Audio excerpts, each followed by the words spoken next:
নমস্কাৰ, এই মুহূৰ্তত আহি পৰিছে অসমবাসী ৰাজ্যখনে কেইবাটাও গুৰুত্বপূৰ্ণ খবৰ। অসমৰ লাখ লাখ ধনী দুখীয়া পৰিয়ালৰ বাবে এটা ডাঙৰ খবৰ। অৰ্থাৎ যিসকল মহিলাই অৰুণোদয় 53ৰ জৰিয়তে 1250 টকা পোৱা নাই, তেওঁলোকৰ বাবে এটা ভাল খবৰ। কাৰণ চৰকাৰে নতুনকৈ হেল্পলাইন নম্বৰ মুকলি কৰিছে।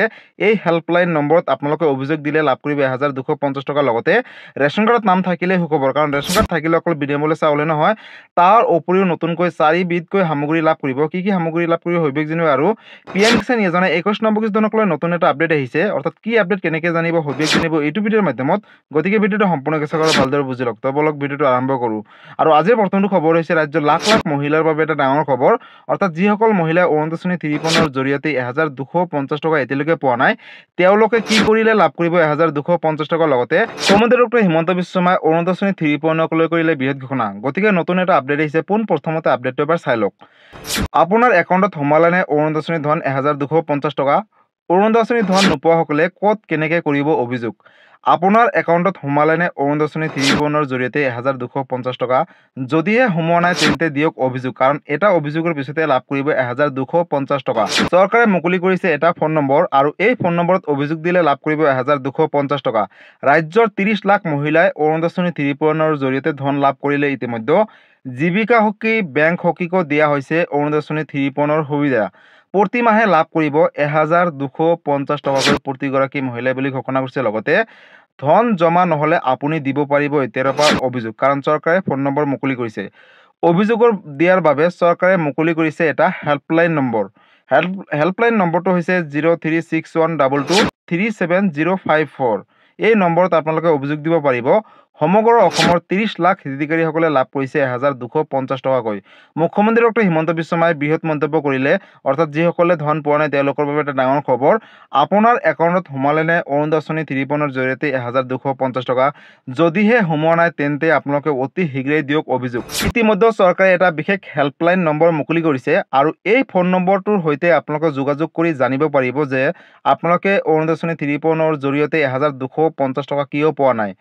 লগতে মুখ্যমন্ত্ৰী ডক্টৰ হিমন্ত বিশ্ব শৰ্মাই যোৱা কেইদিনমান পূৰ্বে ঘোষণা কৰিছিলে যে বেছিভাগ মহিলাৰ বেংক একাউণ্টৰ KYC আপডেট নথকাৰ বাবে অৰুণোদয় 53ৰ জৰিয়তে 1250 টকা পোৱা নাই।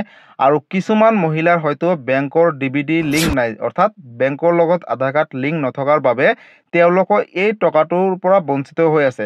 অৰ্থাৎ চৰকাৰে টকাটো প্ৰেৰণ কৰে যদিও হিতাধিকাৰীসকলৰ বেংক একাউণ্টলৈ নাযায়, কাৰণ এই টকাটো হোল্ড হৈ থাকে। গতিকে যদিহে আপোনালোকে এতিয়ালৈকে বেংকৰ KYC আপডেট দিয়া নাই বা বেংকৰ লগত আধাৰ কাৰ্ডখন লিংক কৰা নাই, তেনেহ'লে অতি শীঘ্ৰেই এই বিশেষ কাম দুটা কৰি লওক। যদিহে এই দুটা কাম কৰে তেনেহ'লে লাভ কৰিব 1250 টকা।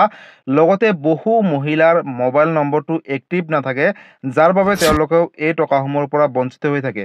আৰু লগতে মুখ্যমন্ত্ৰী ডক্টৰ হিমন্ত বিশ্ব শৰ্মাই ইতিমধ্যে ঘোষণা কৰিছে যে অসমৰ প্ৰতিটো ব্লকতে এজনকৈ অৰুণোদয় সহায়ক থাকিব। যিকোনো সমস্যা বা অভাৱ অভিযোগ দিব থাকিলে আপোনালোকে ব্লকত গৈ সহায়কৰ জৰিয়তে আপোনালোকে অভিযোগ দিব পাৰিব। অৰ্থাৎ যদি মোবাইল নম্বৰ চেঞ্জ কৰিব লাগে বা বেংক একাউণ্ট নম্বৰ চেঞ্জ কৰিব লাগে, সবিশেষ তথ্য এতিয়াৰে পৰা আপোনালোকে নিজৰ ব্লকতে দিব পাৰিব। আৰু এই কামটো অতি শীঘ্ৰেই কৰিব চৰকাৰে, অৰ্থাৎ অতি শীঘ্ৰেই অৰুণোদয় সহায়ক দিব প্ৰতিটো সমষ্টিতে বা প্ৰতিটো ব্লকতে। গতিকে অৰুণোদয় লৈ এইটো এটা ডাঙৰ আপডেট আছিলে। যদি কিবা সুধিবলগীয়া বা জানিবলগীয়া আছে আপোনালোকে মোক কমেণ্ট কৰি জনাব, মই নিশ্চয় ৰিপ্লাই দিবলৈ চেষ্টা কৰিম।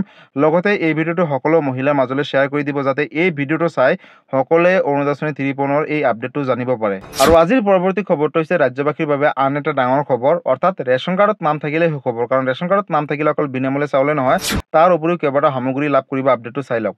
ৰেচন কাৰ্ডৰ হিতাধিকাৰীসকলৰ বাবে আহি গ'ল এটা ডাঙৰ খবৰ। এতিয়াৰে পৰা নতুন পদ্ধতিৰে ল'ব লাগিব ৰেচন কাৰ্ডৰ জৰিয়তে বিনামূলীয়াকৈ চাউল, লগতে কেইবাটা সামগ্ৰী। ৰেচন কাৰ্ডৰ লাখ লাখ হিতাধিকাৰীসকলৰ বাবে এটা ডাঙৰ খবৰ। চাউলৰ লগতে প্ৰতিগৰাকী হিতাধিকাৰীসকলে পাব এতিয়াৰে পৰা চেনি, দাইল আৰু নিমখ, লগতে গেছ চিলিণ্ডাৰ। মুঠ 4 বিধকৈ সামগ্ৰী লাভ কৰিব ৰেচন কাৰ্ডৰ গৰাকীসকলে, অৰ্থাৎ যাৰ যাৰ ঘৰত ৰেচন কাৰ্ড আছে। আৰু বজাৰতকৈ অতি কম দামতে লাভ কৰিব এই সামগ্ৰীখিনি ৰেচন কাৰ্ডৰ জৰিয়তে।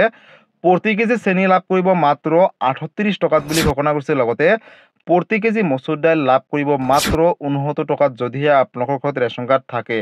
প্ৰতি কেজি নিমখ লাভ কৰিব মাত্ৰ 10 টকাত। অৰ্থাৎ যিসকলৰ ঘৰত ৰেচন কাৰ্ড আছে লগতে কেৱল ইমানে নহয় 700 টকাতে লাভ কৰিব ৰন্ধন গেছৰ চিলিণ্ডাৰ এতিয়াৰে পৰা।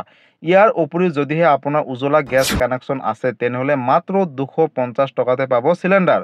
কিন্তু এই ৰেচন সংগ্ৰহৰ সময়ত বাধ্যতামূলকভাৱে দিব লাগিব ফিংগাৰপ্ৰিণ্ট। গতিকে বন্ধুসকল, যিসকল দুখীয়া দৰিদ্ৰ মধ্যবিত্ত পৰিয়ালৰ ঘৰত ৰেচন কাৰ্ড আছে তেওঁলোকৰ বাবে এটা অত্যন্ত জৰুৰী খবৰ। কাৰণ 1 নৱেম্বৰ তাৰিখৰ পৰা ৰেচন কাৰ্ডৰ জৰিয়তে সামগ্ৰী লোৱাৰ নতুন এটা পদ্ধতি আৰম্ভ কৰিব চৰকাৰে। কাৰণ 1 নৱেম্বৰ তাৰিখৰ পৰা ৰেচন কাৰ্ডৰ জৰিয়তে অকল বিনামূল্যে চাউলে নহয়, তাৰ উপৰিও চেনি, দাইল, নিমখ লগতে লাভ কৰিব গেছ চিলিণ্ডাৰ। গতিকে যাৰ যাৰ ঘৰত ৰেচন কাৰ্ড আছে তেওঁলোকে অকল বিনামূল্যে চাউলে নহয়, তাৰ উপৰিও 4 বিধকৈ সামগ্ৰী লাভ কৰিব।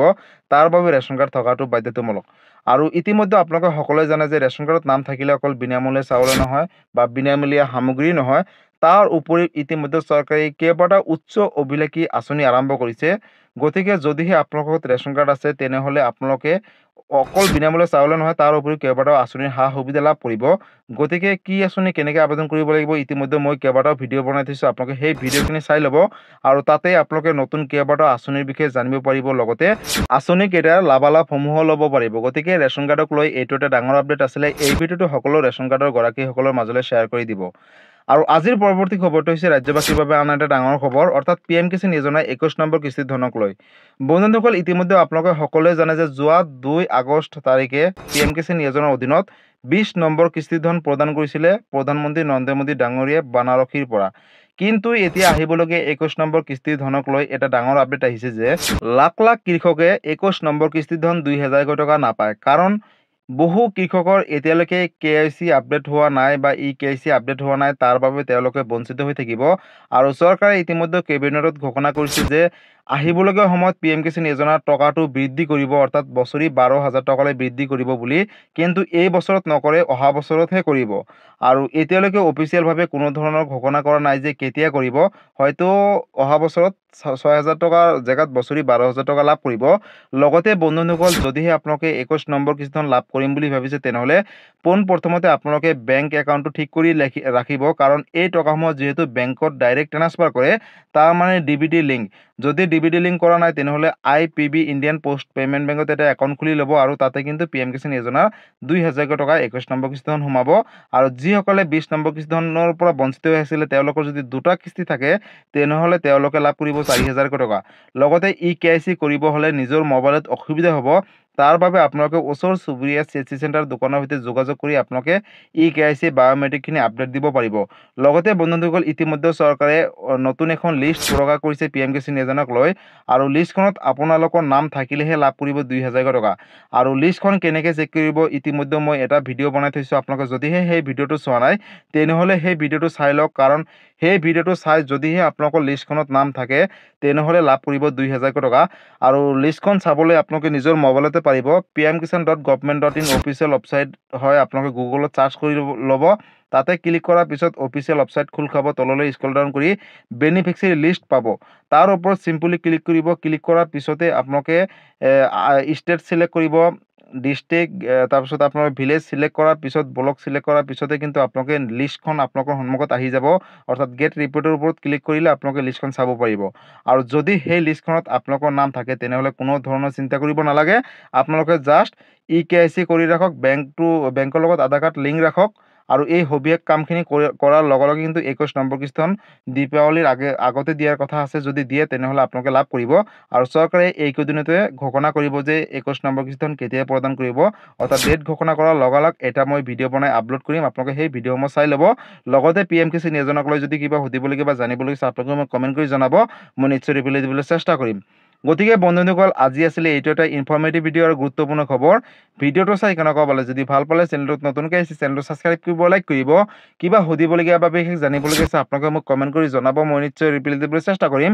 লগতে এই ভিডিঅ'টো সকলো অসমবাসী ৰাইজৰ মাজলৈ শ্বেয়াৰ কৰি দিব, যাতে এই ভিডিঅ'টো চাই সকলোৱে এই আপডেটখিনিৰ কথা জানিব পাৰে। ধন্যবাদ। জয় আই অসম।